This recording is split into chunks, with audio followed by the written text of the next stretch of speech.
Bonjour à toutes et à tous et bienvenue sur ce tuto consacré à Affinity. Alors déjà, heureux de vous retrouver. Après ce petit congé, j'ai profité encore du beau temps, donc voilà.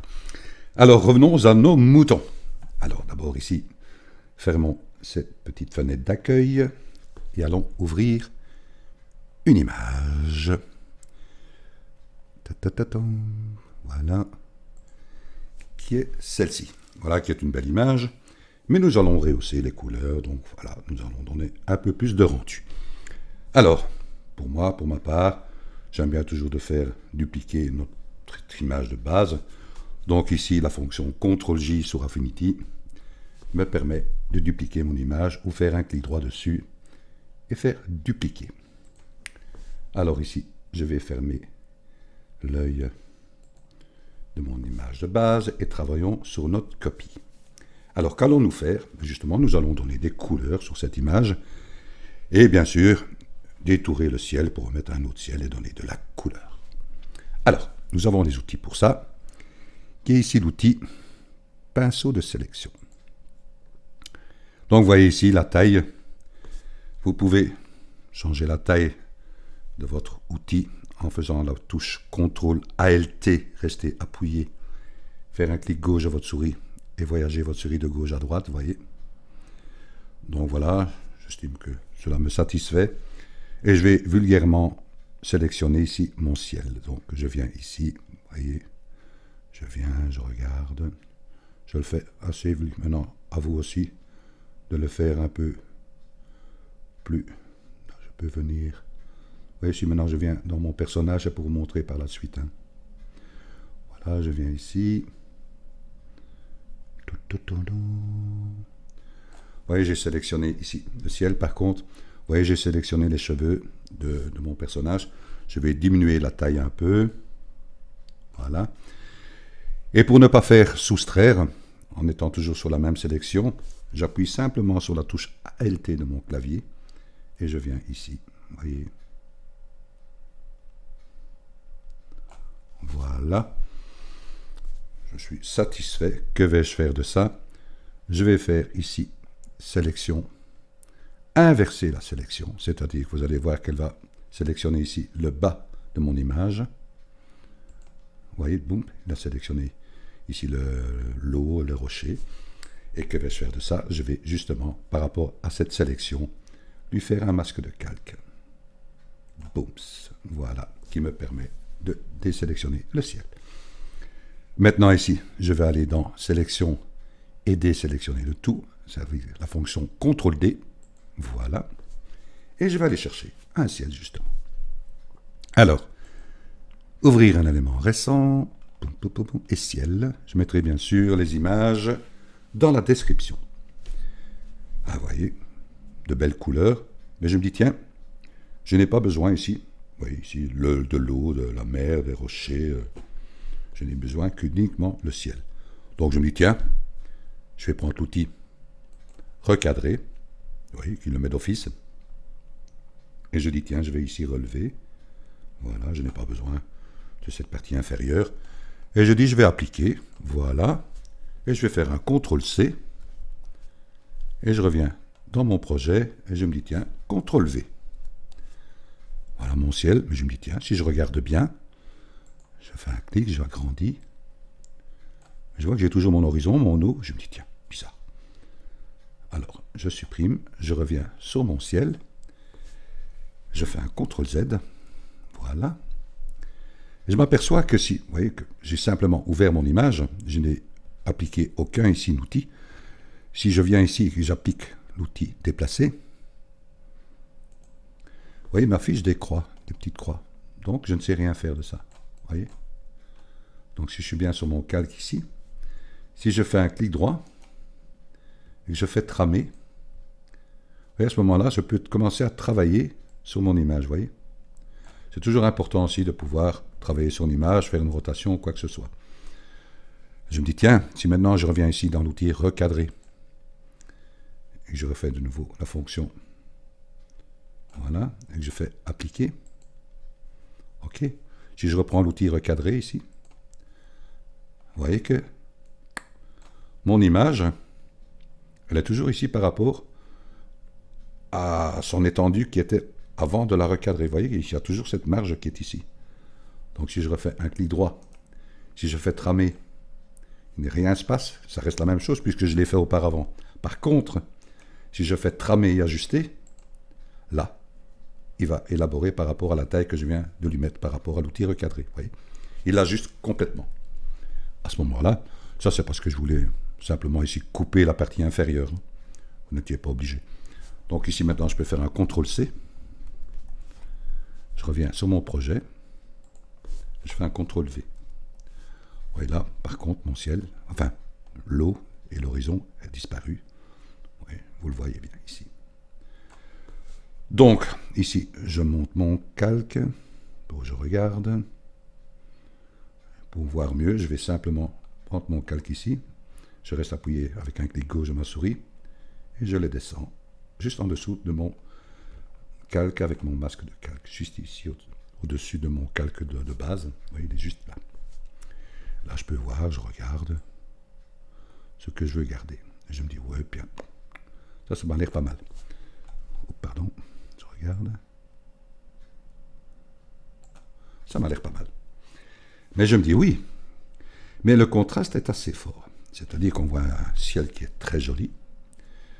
Mais ici, le premier plan, oui, l'eau, les rochers.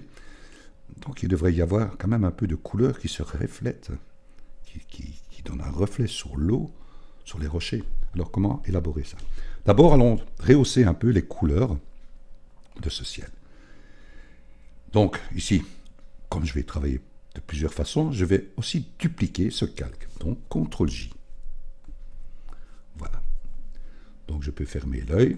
J'ai fermé l'œil de mon image de base. Et j'ai fermé l'œil de mon ciel que je viens d'intégrer. Donc j'ai travaillé ici maintenant toujours sur des copies. Alors sur mon ciel ici, je vais aller ici dans les filtres dynamiques et je vais déjà voir clarté. Si je travaille dans la clarté, vous allez voir que je vais travailler ici sur les effets. Regardez bien mon ciel, vous voyez? Vous voyez ce qui se passe? C'est pas comme du flou à la netteté, en fait. Oui. Donc, je vais prendre ce côté net, qui est pas mal. OK. Il est bien intégré ici, en calque, comme masque de calque aussi. Il travaille comme filtre, mais il peut être élaboré aussi comme masque de calque. Il est bien intégré dans mon arrière-plan, vous voyez, ici. Je me dis, tiens, je peux encore essayer un autre filtre. Je viens ici, je vais dans les filtres de réglage, et je vais faire par exemple vibrance. On regarde, on s'amuse. Si je regarde vibrance, on voit qu'il est élaboré ici en dehors de mon calque d'arrière-plan. Donc il va travailler sur tous les calques. Je veux qu'il travaille uniquement sur mon arrière-plan. Donc je clique dessus et je vais l'intégrer. Vous voyez une petite barre verticale bleue qui se met sur mon calque d'arrière-plan.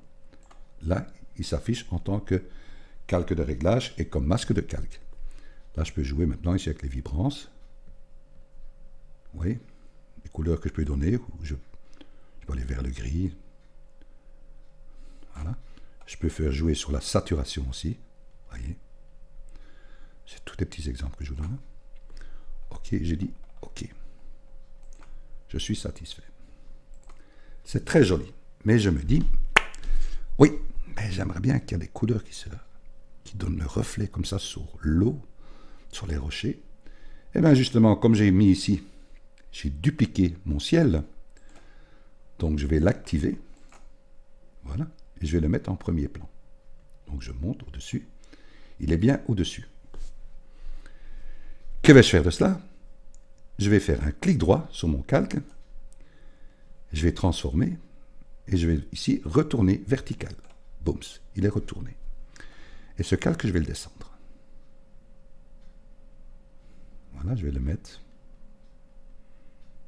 ici, par exemple. Vous voyez, là. Et là, je peux ici agrandir pour qu'il prenne toute mon image. Vous me dites, oui, Pierre, mais je ne vois plus rien.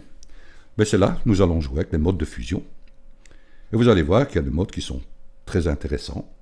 Si je clique ici sur la petite flèche de la fonction mode, vous pouvez, voyez, obscurcir, produit, Vous allez voir que si vous allez ici dans incrustation, on commence à avoir des effets très intéressants. Voyez. Donc ici, c'est très joli. Et vous avez ici lumière tamisée qui est plus doux. Voyez. Vous pouvez choisir. Moi, disons, je vais prendre ici incrustation. Voilà, je suis vraiment à l'extrême. Mais vous voyez que ça reflète vraiment les tons par rapport à ce que vous souhaitez, par rapport au ciel. Puisque nous avons dupliqué le ciel et nous l'avons introduit en mode de fusion sur notre notre avant-plan, ici, premier plan. Si c'est trop fort pour vous, il suffit simplement de jouer avec l'opacité. Vous voyez. Un petit exemple. Vous pouvez aussi, par exemple, en étant sur ce calque, lui créer un masque de calque en cliquant ici, d'office. Voilà. Vous allez chercher un pinceau. Je regarde sa taille. Oui, la taille, elle est pas mal. Je vais prendre ici en noir et je vais aller... Ça, c'est pas que je veux revenir, par exemple, vous voyez ici, si je ferme, vous voyez la clarté du personnage, vous voyez. Donc, si je viens ici, et je suis bien sur mon masque de calque, je peux faire revenir le personnage, vous voyez. C'est un exemple que je vous donne.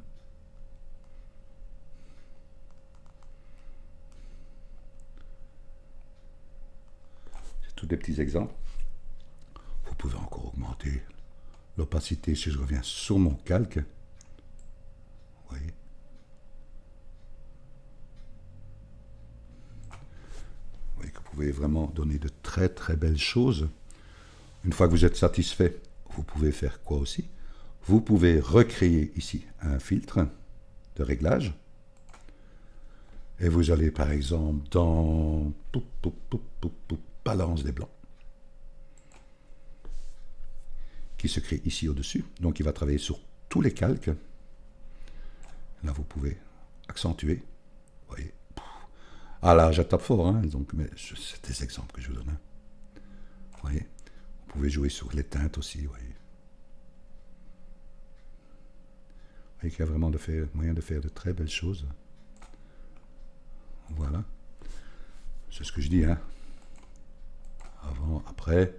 Si maintenant je prends mon calque ici, là, je l'active et je le monte en premier plan.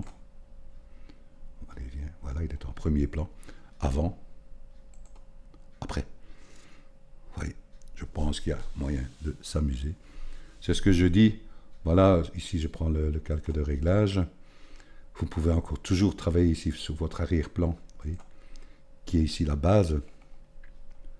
Si vous voulez éliminer, vous travaillez toujours sur votre masque de calque ici. Voilà, avec votre pinceau en noir. Et vous supprimez ce que vous n'avez pas besoin. Oui.